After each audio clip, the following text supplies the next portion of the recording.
Okay, well, actually, moving on from that to our next segment, there is a connection in terms of fringe voices, and that is that this is probably a story that the DUP wouldn't necessarily agree with, or wouldn't necessarily want to proliferate, and that is the discovery of human, or rather Homo sapiens skulls dating to around 300,000 years ago in Morocco. Now this is a fascinating story, and the reason why I'm highlighting this one is that I mean I think so far in the watching brief we haven't really picked and just sat on one news story. We tend to sort of weave news stories together Yep. and have a conversation. But in this instance, actually, I'm really interested in this because there is a conversation that naturally comes out of it. Because first of all, yes, it highlights a very uh, a very rich truth in archaeology and anthropology, and that is that our narrative is always being changed, always being created, and so by finding and confirming the age of these skulls, we've actually pushed back by another 50% the age of humanity, the age of Homo sapiens, rather, so the age of our species, so from around 200,000 to around 300,000 years ago. But also, as you were saying, this also highlights the need to keep a good check on your archives, doesn't it? Absolutely, because some of the research that's led to this particular conclusion, and in fact, there's a couple of articles out about it, which we'll probably link to, including one in Nature, which unfortunately is behind a paywall, but there is a fairly comprehensive abstract. So I was going by that when I read up on it, rather than the rather exciting newspaper reports that we always get in cases like this. But no, a lot of the some of the principal research was actually done in the archive on specimens that were collected 30, 40 years ago. Um, 1961. sorry, in fact, God, 56 years ago. Yeah. I Hmm. know that was the year I was born.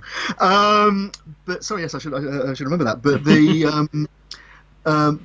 the point was that they were preserved. The context they were found in was preserved. So the researchers that came up with the Nature paper were able to go back and look at this material and reassess it and redate it. It's been Hmm. dated by modern thermoluminescence, so that they've got an accurate date for it now, and it's clearly a very significant find. Although people are arguing about whether it's Homo sapiens or whether it's a proto Homo sapiens, as I mean, I'm not an expert in the field, but and I know there's the old joke that someone in dealing with early hominids can create an entire career out of one finger bone. They But can, they can. When actually, this was one of the things that really put me off evolutionary anthropology when I was mm, first studying it in my first year. I had the opportunity to, at that time, I was doing joint anthropology and archaeology, and one of the things that made me just go, no, no, no, I'm just an archaeologist, was the fact that in evolutionary anthropology, at that point anyway, we're talking about 10, 15 years ago, well, 13 years ago. At that point, it seemed as though, there were as many new species as there were new skulls being found, and so you could be accused. People can be accused of being a bit too quick to try and make a name for themselves. But that said, I think there is a legitimate conversation about these skulls to be had in so much as there's some very prominent brow ridges on these particular Homo sapiens. They seem a bit Homo erectus like in some respects. But I also really actually quite like that there's some really sound dating techniques being used. So in the case yes, of thermoluminescence dating, this is a technique which actually is geologically based. It's based on the exposure of rocks to sunlight, basically, and radiation, and then releasing that energy and measuring how much there is, and so on and so forth. There's a video about it on the YouTube channel. Check it out if you're interested. But I really like the way that actually, in that sense, they've used a traditional archaeological technique to date the skulls. These are things found yeah. in association in the same context, and therefore they come from the same date. But what I suppose, as you know, given that I am interested in this stuff, and I would sort of lean towards prehistory, but also you're being a battlefield specialist yourself. What is your impression of this of this family tree that the people have built up for them over the years? um, I I'll come back actually to the interview you did with Mike, because one of the things he was saying Mike Hayworth of the CBA, because one of the things that came up in the course of your conversation with him was his view that one of the values of archaeology that we should sell more is the fact that we're into the big questions and the big stories about people, about us, about where we came from, about how we came to be where we are, and the way we use the technologies that are available to us to create our lives, to change our landscapes, and so on. Big questions, and the biggest question of all, of course, is where do we come from? And that's at a cultural level. That's why I love this story so much. It's another attempt to answer that question about where we come from, because these hominids, these early Homo sapiens, have been placed on our family tree. But now the question is rising: actually, should they be on the direct family tree, or are they? It's part of an ongoing debate, and it's science in action. It's exciting science in action because it's about us and about why we look like the way we do, and so it appeals at a really visceral level as well as a professional level, because it does appear to be some very sound research work that's going on here. Whether or not you agree with all the conclusions, it's a well-argued thesis based on some proper evidential chain and scientific evidence as well. So it's worth taking note of. In that sense, it's a relatively elegant human evolution story. I mean, last year there was a story that came out.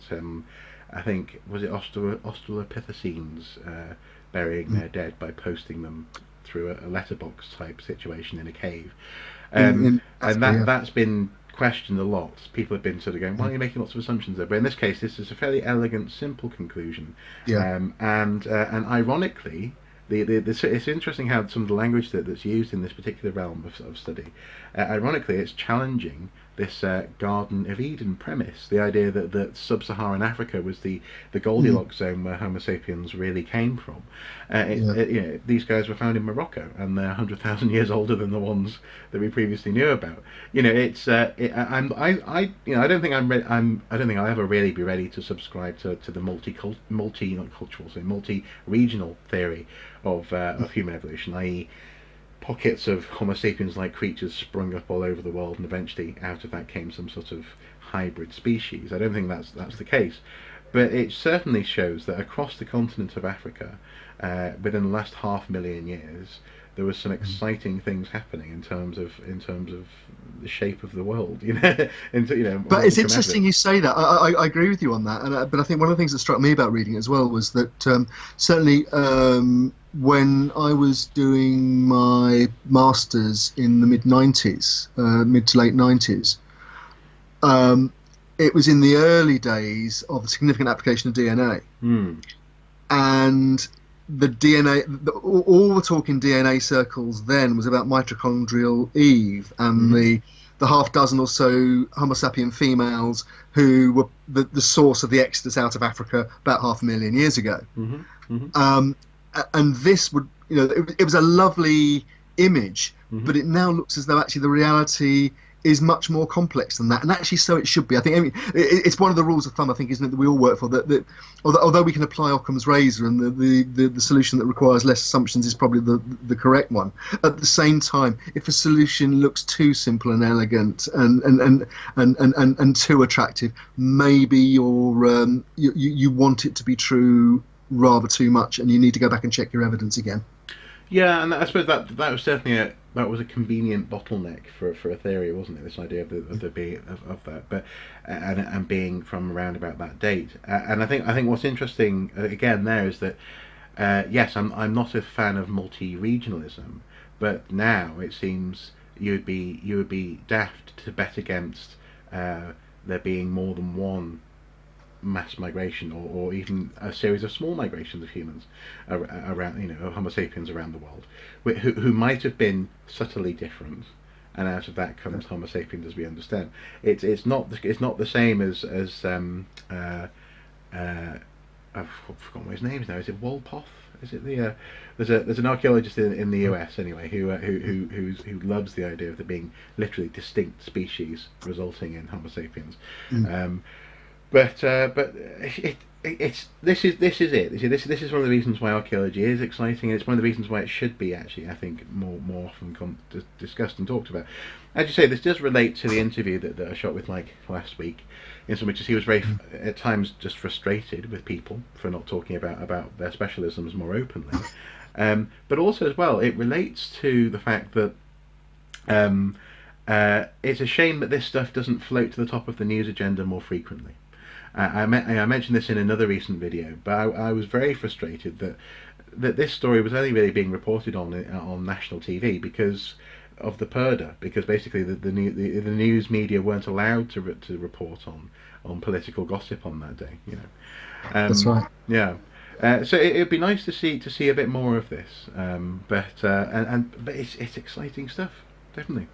Definitely, and just on the communication on the media side, I think it does show that, again, as you said in the interview, we've got some good stories, and but it's up to us to sell them on the terms that we want, that don't again over egg it and cause problems in future. Over claiming on the media is it? We've all seen it, and it happens for various reasons. But that's the one to watch. But I think in this case, as you say, it was picked up on the day of the election because the broadcasters couldn't talk about politics in the way that they normally can, and actually got some quite sensible, measured coverage, and may there be many more like it. But that again presupposes the researchers are there and the archives are there. Yeah, definitely. Put those researchers and archives together, and you get great stories. Absolutely.